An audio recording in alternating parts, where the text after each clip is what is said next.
வெந்து தெளிந்தது காடு, ஊழியர் வீரத்தில் குஞ்சென்று மூப்பென்றும் உண்டோ அப்படிங்கிற ஒரு பாடல் இருக்கு. இப்ப அக்கனி குஞ்சுங்கிறது யாருன்னு கேட்டீங்கன்னா நம்ம பாலசுப்ரமணியம். இவரு இப்ப விட்டு இந்த அக்னி குஞ்சுங்கிறது இனி வளர்ந்து விஸ்வரூபம் எடுத்து, அதான் ஒரு தீப்பொறி மாதிரி, இது பின்னால மிகப்பெரிய அளவு விஸ்வரூபம் அடைந்து பெரிய அளவில் வளரும் அப்படிங்கிறது எந்த விதமான ஒரு மாற்று கருத்தும் இல்ல. இது நிச்சயம் நடக்கும். மாண்புமிகு முன்னாள் முதலமைச்சர் எடப்பாடி பழனிசாமி அவர்கள், அவர் கையிலே உளவுத்துறை இருந்தது. உளவுத்துறை என்பது சும்மா கூட்டத்தை போட்டு அந்த கூட்டத்தில் வர ஆளுகளை பார்த்து ரைட்டு இவங்க ஒரு 1000 பேர் அவங்க ஒரு 1000 பேர் அப்படிங்கறத மாத்திரம் கணக்கெடுத்து சொல்வதெல்லாம் உளவுத்துறையோட வேலை.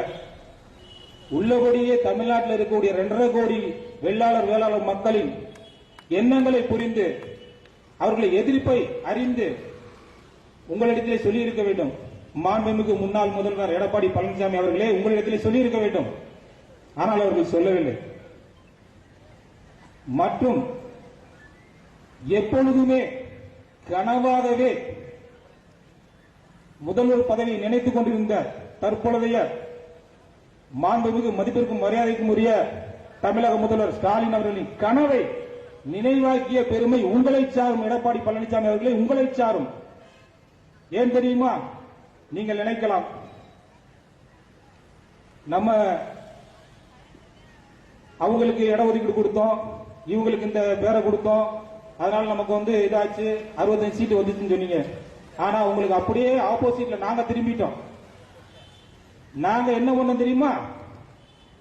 வெள்ளாளனை தொட்டவனும் கேட்டான், எங்களை சீண்டி பார்க்காத அப்படிங்கிற மாதிரி உனக்கு சரியான பாடம் போட்டோம் சொல்லிட்டு, இல்லை என்றால் நீங்கள் இப்பொழுது மீண்டும் முதல்வராக இருக்க வேண்டிய நீங்கள் உங்கள் செயலாலேயே எங்களுக்கு செய்த துரோகத்தின் காரணமாக நாங்கள் அத்தனை பேரும் திராவிட முன்னேற்ற கழகத்துக்கு வாக்களித்தோம் என்பதை இந்த இடத்தில் நான் சுட்டிக்காட்ட கடமைப்பட்டுள்ளேன்.